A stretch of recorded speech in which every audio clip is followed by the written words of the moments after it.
একজন মানুষ যখন মারা যায় সে কি বুঝতে পারে যে সে মারা গেছে বা কখন বুঝতে পারে? ভাইরা আমার, মানুষের মৃত্যুর ঠিক শেষ মুহূর্তে যখন তিনি মৃত্যুবরণ করেন নাই, আল্লাহ তাআলার পক্ষ থেকে নিযুক্ত ফেরেশতারা হাজির হয়ে যান। নবী আলাইহিস সালামের দীর্ঘ একটা হাদিসে তিনি এর বিবরণ দিয়েছেন। এটা অদৃশ্যের জগতের বিষয়, যেটা আমরা দেখতে পাই না। এটা জানার একমাত্র উপায় হলো ওহী। আল্লাহ তাআলা স্বয়ং ওহীর মাধ্যমে নবীজি সাল্লাল্লাহু আলাইহি সাল্লামকে জানিয়েছেন, তার মাধ্যমে আমরা জেনেছি। এটি আমাদের জানার সূত্র, কারণ এটা দেখার জিনিস না, আলমুল গায়েব বা অদৃশ্যের জগতের বিষয়। ওহী নির্ভর জ্ঞান ছাড়া এ বিষয়ে জানার কোনো উপায় নেই। তো নবী আলাইহিস সালামের দীর্ঘ হাদিস থেকে আমরা জানতে পারি, কোনো মানুষ যদি জান্নাতি হন, তার রূহ কবজ করার জন্য ফেরেশতাদের একটা বিশাল দল আসে।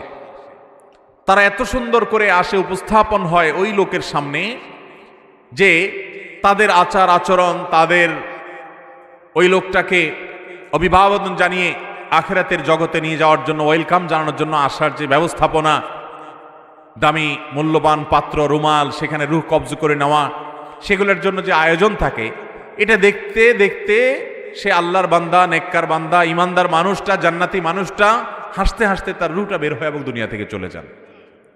অর্থাৎ খুব আনন্দের সাথে তিনি চলে যান। আর এর বিপরীতে যেই লোকটা জাহান্নামী, তার রূহ কবজ করার জন্য ফেরেশতাদের একটা দল আছে, কিন্তু তারা এতটা ভয়ঙ্করভাবে উপস্থাপিত হয়, এতটা তীব্র ভয়ঙ্কর রূপে তার সামনে আবির্ভূত হয়, উপস্থাপন করে নিজেদেরকে, যে সে দৃশ্য দেখে তার হাহাকার শুরু হয়। আশেপাশে মানুষগুলো টের পায় না, কিন্তু সে ঠিকই টের পায়। এই জন্য মানুষের মৃত্যুর আগ মুহূর্তে মানুষ টের পেয়ে যায়।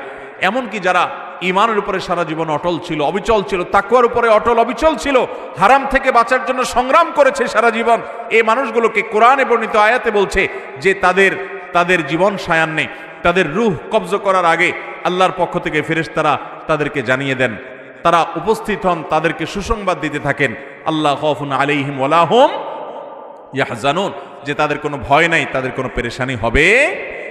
আল্লাহ তাআলা আমাদের সবাইকে নেক মৃত্যু, ঈমানের মৃত্যু, জান্নাতি মানুষের মৃত্যু আমাদের সকলকে নসিব করুন। তাহলে এই হাদিস এবং আয়াত, বিভিন্ন আপনার জান কবজের সময়কার, পূর্বেকার ফেরেশতাদের মহড়া, প্রস্তুতি, এগুলোর বিবরণ থেকে বোঝা যায় যে আশেপাশে মানুষ টের না পেলেও যার রূহ কবজ হচ্ছে তিনি ঠিকই টের পান।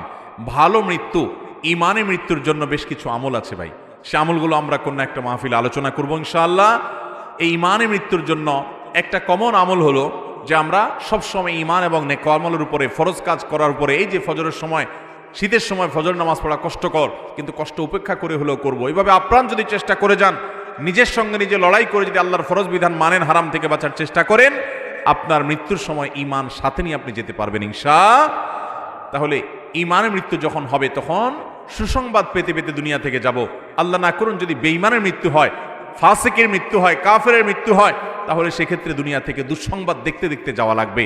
অতএব হাদিস আয়াত থেকে বোঝা যায়, মৃত্যুর আগ মুহূর্তেই একজন মানুষ টের পেয়ে যায় যে তার গন্তব্য কোথায় হতে যাচ্ছে।